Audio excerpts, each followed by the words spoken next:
안녕하세요. 스포츠 알려주는 남자입니다. 오늘은 8월 1일 메이저리그 사커 4경기 알아보겠습니다. 최근 흐름과 경기 예상, 그리고 최종 코멘트까지 준비했습니다. 영상은 매일 고정적인 시간에 업로드되니 구독과 좋아요 부탁드리며 국내외 전경기 유료 분석 자료와 최종 조합은 조건 없이 스알람 멤버방에서 무료로 드리고 있습니다. 적중률 높은 정보 공유 소통방을 찾으셨다면 고정 댓글 확인하시고 바로 입장하세요. 자, 그럼 경기 분석 시작하겠습니다. 첫 번째 경기는 8월 1일 6시에 시작하는 시애틀 대 산호세 경기입니다. 먼저 시애틀 살펴보겠습니다. 선두 수성에 비상이 걸렸습니다. 이전 14라운드 미네소타 전서 리그 첫 패를 당한 이후 흔들렸고 이전 라운드 캔자스 시티에 1대3으로 완패했습니다. 현재 승점 32점으로 2위 캔자스 시티와 2점 차에 불과합니다. 이번 라운드 4화를 걸 것이 자명합니다. 다행히 상대보다 높은 수준의 스코어들을 유지하고 있습니다. 주포 루이 디아즈가 득점 생산에 있어 주춤하지만 기본 역량은 여전하고 측면의 바르가스와 화이트닝 몬테로도 마찬가지로 발빠른 공격 가담으로 상대 수비를 무너뜨립니다. 일선과 측면의 조합적인 공세가 지속될 경우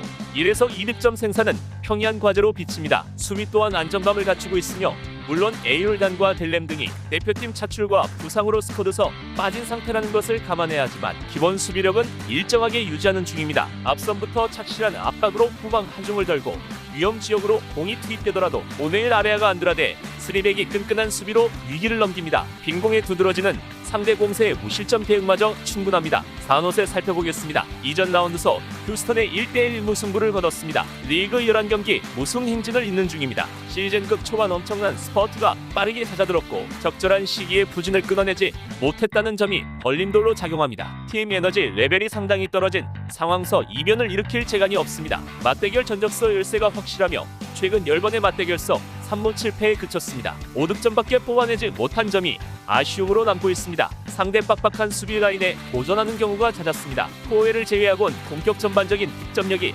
상당히 떨어진 상태며 상대가 작정하고 협력 수비를 가져갈 경우 곧바로 고전하는 경향이 짙습니다. 무득점에 그쳐도 이상한 그림이 아닙니다. 변수는 최근 무승부 비율인데 이전 4경기를 전부 무승부로 마쳤습니다. 수비 안정을 찾은 결과입니다. 이전 3경기에서 전부 1실점 허용에 그쳤다는 점이 그 방증입니다. 물론 상대 강공에 따른 1에서 2실점 허용은 불가피하겠으나 그 이상의 실점을 내주며 무너질 경기는 아니라는 점을 염두에 둬야 합니다. 최종 코멘트는 이렇습니다. 홈 이전과 전력 우세를 갖춘 시애틀이 상대를 몰아칠 준비를 마쳤습니다. 요즘 부진이 상당하지만 산호세 무승 행진이 이뤄지고 있다는 점을 고려하면 승패에 큰 영향을 미치지 않을 전망입니다. 하지만 최근 일정서 수비 안정감을 찾은 산호세가 작정하고 버티기에 나설 경우 스코어 차를 넉넉하게 벌리는데 애로가 있습니다. 나름 팽팽한 접전 끝 시애틀 진땀승이 유력한 선택지입니다. 시애틀 승 핸디 마이너스 1.0 무승부 2.5점 기준 언더를 추천합니다. 두 번째 경기는 7시에 시작하는 뉴욕 레드불스 대 뉴잉글랜드 경기입니다. 먼저 뉴욕 레드불스 살펴보겠습니다. 이전 라운드 DC 유나이티드 전서 0대1로 패했습니다. 점유율 60대 40 부세를 가져갔으나 후방 라인서 볼을 많이 돌린 결과입니다. 리그 3경기 무승으로 기세가 한풀 꺾인 상태입니다. 지구 선두를 맞아 승점 확보에 성공할 가능성은 낮습니다. 우선 잘 터지던 공격이 묵묵부답입니다. 이전 리그 5경기에서 고압 4득점을 내는데 그쳤습니다. 킬리말라와 파비오 등 일선 차원들을 활용해 다양한 포메이션을 가져가지만 마땅한 답을 찾지 못한 상태입니다. 일선 무게감이 떨어진 타세 공격에 고삐를 당기기 힘듭니다. 그렇다고 이선 차원의 공격 전개와 전환이 매끄러운 것도 아닙니다. 상대 수비 실수를 노린 1득점 생산이 최대치로 꼽힙니다. 수비 안정감도 의문인데 물론 올 시즌 원정 경기당 1.6실점을 허용하고 있는 반면 홈에선 그 수치가 0.7점으로 떨어지는 등 성과는 뚜렷합니다. 그러나 다양한 공격 선택지를 갖춘 뉴 잉글랜드 공세를 유연하게 막을 재간이 없습니다. 실제로 앞선 2번의 맞대결서 전부 3실점씩을 내준 바 있습니다. 풀백들이 빠른 역습에 대비가 되지 않고 센터백들 또한 배후 공간 노출에 대한 커버 플레이가 늦습니다. 이번 맞대결서도 대량 실점을 내줄 가능성을 간과해선 안됩니다. 뉴잉글랜드 살펴보겠습니다. 이전 라운드 몽레알을 2대1로 꺾고 3연승을 달성했습니다. 경기 내용이 100%는 아니었지만 공수 집중력을 높여 결과를 따내는데 심혈을 기울이는 중입니다. 지구 2위 내슈빌과 승점 7점 차입니다. 독주 체제를 한층 공고히 하기 위해서 전력을 다할 것이 자명합니다. 상대에 비해 공격 성과를 잘 내는 중입니다. 앞선 리그 12경기에서 무득점에 그친 적이 없습니다. 최근 일정서 중원 라인을 탄탄히 가져가며 점유율을 높이는데 심혈을 기울입니다. 이선에서 공을 돌리며 상대 수비 라인에 허점을 만들고 일선과 측면 공격수들의 빠른 침투로 효율적인 득점을 만들어내는 데 능합니다. 최전방 공격수들의 결정력마저 선결대에 있어 꾸준히 득점을 기록하고 있습니다. 2에서 3골 이상의 완승을 노려볼 만합니다. 수비진 안정감도 좋은데 앞선 3연승 기간에 단 1실점을 내주는데 그쳤습니다. 카이세도 부상 이탈이 여전히 신경 쓰이지만 마시엘과 트라우스타선 등이 그 공백을 적절히 잘 메워주는 중입니다.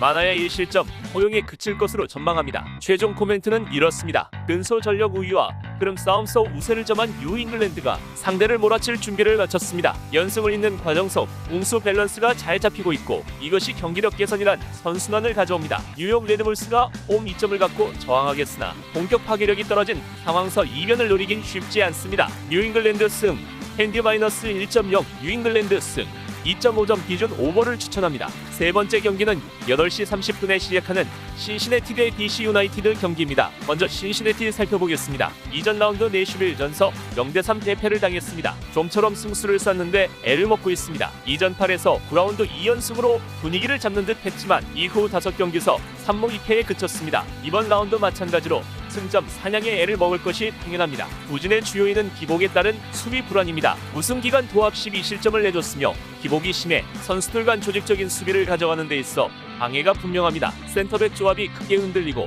풀백들까지 한정적인 커버 범위를 보여줍니다. 설상가상으로 반더 워프의 부상이 길어지고 있습니다. 멀티 실점 이상을 내줄 가능성이 농후합니다. 홈 성적 또한 좋지 못한데 아직까지 0승에 묶여 있습니다. 원정 경기당 평균 1.3득점을 뽑아낸 반면 홈에선 그 수치가 1.0점으로 소폭 하락합니다. 보다 신중한 운영을 하기에 공격적으로 올라서는데 효율이 떨어집니다. 시즌 3득점밖에 터뜨리지 못한 주포 브레너는 이미 신뢰를 잃었습니다. 다양한 변화를 가져가려 해도 스쿼드 뎁스가 얇아 한정적입니다. 1득점 생산이 최대치로 간주되는 이유입니다. DC 유나이티드 살펴보겠습니다. 이전 라운드 뉴욕 레드불스 전서 1대0 승리를 거두며 리그 2경기 연속 우승 행진을 끊었습니다. 부진이 깊은 신시내티와 정반대에 있습니다. 호주의 경기력이 라운드에 묻어 나오기만 한다면 낙승을 기대할 만합니다. 공격 성과가 쉽게 나는데 이전 리그 5경기에서 도합 12득점을 적중했습니다. 주포 카마라의 상대 페널티 박스 안에서 버텨주며 점유율을 높이고 측면 자원인 파레데스와 스콘드리치 등 보완 양질의 패스와 크로스 공급으로 일선의 힘을 보탭니다. 개인 기량까지 좋은 자원들이라 1에서 2득점 생산은 무리한 과제가 아니지만 원정 분리는 감안해야 합니다. 리그 9경기에서 단 1승에 그쳤고 특히 원정 경기당 평균 1.8실점을 내준 수비가 아쉽습니다. 주전 풀백 오도이와 아스템이 복귀해 라인업에 이름을 올리고 있다는 점은 고무적이지만 수비진 기복에 애를 먹는 경우가 같습니다. 1실점 정도는 여유롭게 열어두는 편이 낫겠습니다. 최종 코멘트는 이렇습니다. 최근 흐름 싸움과 맞대결 전적서 절대 우위를 보이는 DC 유나이티드가 상대를 몰아칠 준비를 마쳤습니다. 원정 분리가 신경 쓰이긴 하지만 상대 마찬가지로 홈에서 낮은 수준의 에너지 레벨을 유지하기에 큰 부담은 없습니다. 오히려 탄탄한 공수, 밸런스를 갖고 리드를 잡을 예정입니다. 신시내티가 부진 탈출을 위해 다양한 전술을 가미하려 하지만 스쿼드 뎁스가 얇아 안정적인 변화를 가져가는데 그칠 전망입니다. 상대에 저항하기엔 난도가 높은 일정입니다. DC 유나이티드 승, 핸디 플러스 1.0 무승부, 2.5점 기준 오버를 추천합니다. 네 번째 경기는 9시에 시작하는 인터 마이애미 대 몽레알 경기입니다. 먼저 인터 마이애미 살펴보겠습니다. 이전 라운드 필라델피아 전서 1대1 무승부를 거뒀습니다. 전력 열세를 딛고 승점 추가에 성공했다는 점은 긍정적인 요소지만 리그 7경기에서 1무 6패로 부진의 골이 깊습니다. MLS 전체 순위서 최하단을 지키고 있습니다. 팀 에너지가 떨어진 상황서 반전의 계기를 찾기 힘듭니다. 부진의 주요인은 공격력 저하이며 우승 기간 단 2득점을 생산하는데 그쳤습니다. 주력 자원인 지과인이 이전 경기에서 오랜만에 공격 포인트를 적중했으나 아직 득점포는 잠잠합니다. 로테이션 자원들과 측면 조합의 가담 능력마저 떨어지는 상황서 무득점에 그칠 가능성이 농후합니다. 수비 역시 무르며 올 시즌 원정 경기당 평균 1.0실점을 내준 데 반해 홈에선 그 수치가 2.4점까지 올라갑니다. 비교적 공격적인 스탠스를 취하며 라인을 올리는 것이 오히려 화근이 되고 있습니다. 수비 배후 공간을 노출하는가 하면 중앙 라인의 압박 저하까지 두드러집니다. 단기간에 수정될 문제가 아닙니다. 1에서 2실점 허용은 불가피하겠습니다. 몽레알 살펴보겠습니다. 이전 라운드 뉴잉글랜드 전서 1대1로 패했습니다. 동부 지구 선두를 맞아 점유율 59대 41, 슈팅수 20대 13으로 잘 버텼는데도 공수 집중력 부재가 크게 작용했습니다. 허나 상대에 비해 흐름이 나쁘지 않습니다. 2연패를 기록 중이지만 이전 9에서 13라운드 6경기 무패 행진을 잇는 듯 꾸준한 승점 관리에 성공하고 있습니다. 충분히 우세를 잡을 경기라 생각되며 단연 상대에 비해 뒷문 제어가 잘 되는 중입니다. 시즌 초반 부진했던 와냐마가 중원서 1차 저지선 역할을 10분 수행하니 후방 3백이 하중을 달고 수비에 나서는 선순환이 일어나고 있습니다. 상대 빈약한 공격을 유연하게 넘길 능력이 충분합니다. 변수는 공격인데 유럽 원정서 득점이 잘 안 터집니다. 실제로 올 시즌 홈 경기당 1.9득점을 생산한 데 반해 원정에선 그 수치가 0.9점까지 떨어집니다. 이선 공격수 미하일로비치가 양질의 전진 패스를 다수 성공하며 분전하고 있으나 일선 라인의 파괴력이